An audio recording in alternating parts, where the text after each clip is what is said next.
ton cahier de réflexion, tu as noté des actions que tu pourrais faire en tant que superviseur pour bien accueillir un stagiaire.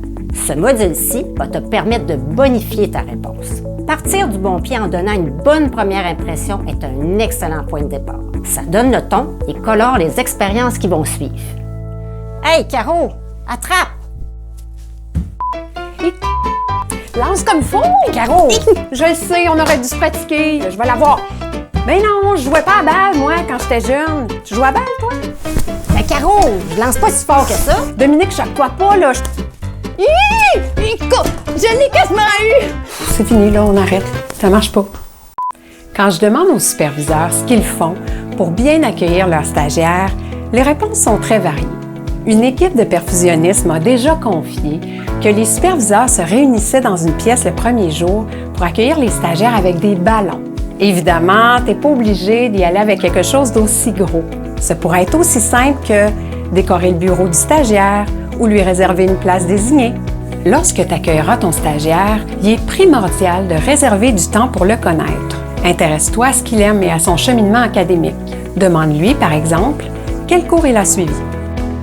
L'outil L'inventaire des savoirs peut être utile.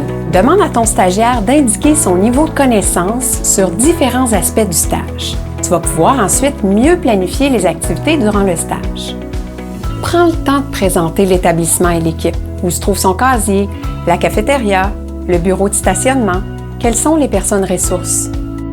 Parle-lui du contrat d'apprentissage. C'est un outil qui aide à préciser le fonctionnement du stage, les heures de travail, les évaluations, les activités d'apprentissage ou encore les objectifs d'apprentissage.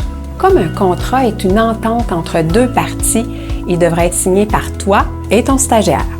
Pour aider le stagiaire dans la rédaction de ses objectifs, la méthode ABCDE peut être très utile.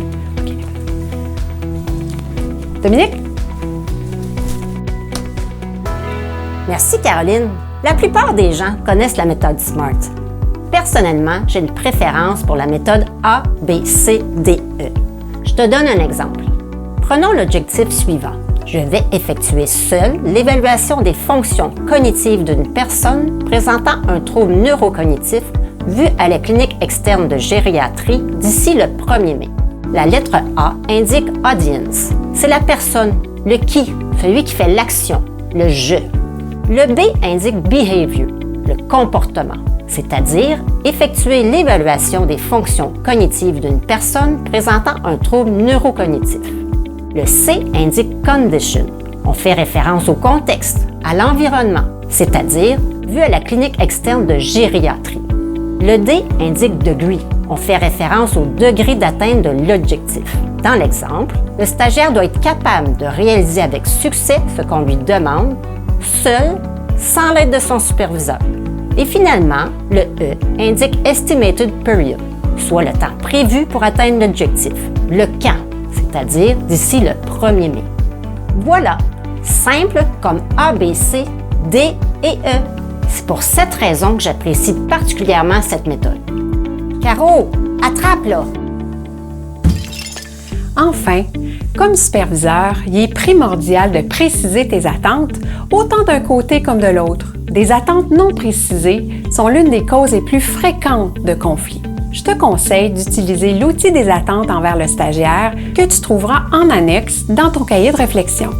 Un dernier élément très important à considérer dans l'accueil du stagiaire, c'est le climat de confiance.